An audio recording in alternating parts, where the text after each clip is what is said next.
Қала жолдарын жөндеу жұмыстары жалғасуда. Кешелі бері тағы бір үлкен көшеде осындай жөндеу басталды. Чернышевский көшесінде орташа деңгейлі жөндеу жасау жоспарланған болатын. Сол жұмыстар қарқынды жүруде. Бұл мақсатқа жергілікті бюджеттен 38 миллион теңге бөлінген болатын.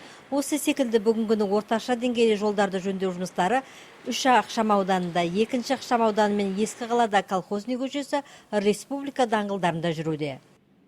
Также к работам приступили у нас ТО «Ритм». Это 3А микрорайон, 19-й дом. Там будет выполнен...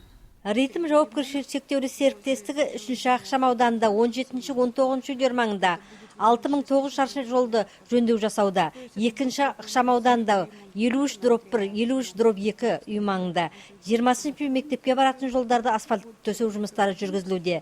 Ескі қалада осындай жұмыстарда қарағандылық фирма қолға алған. Онда колхозный көшесі, Республика даңғыл жолдары асфальтталатын болады.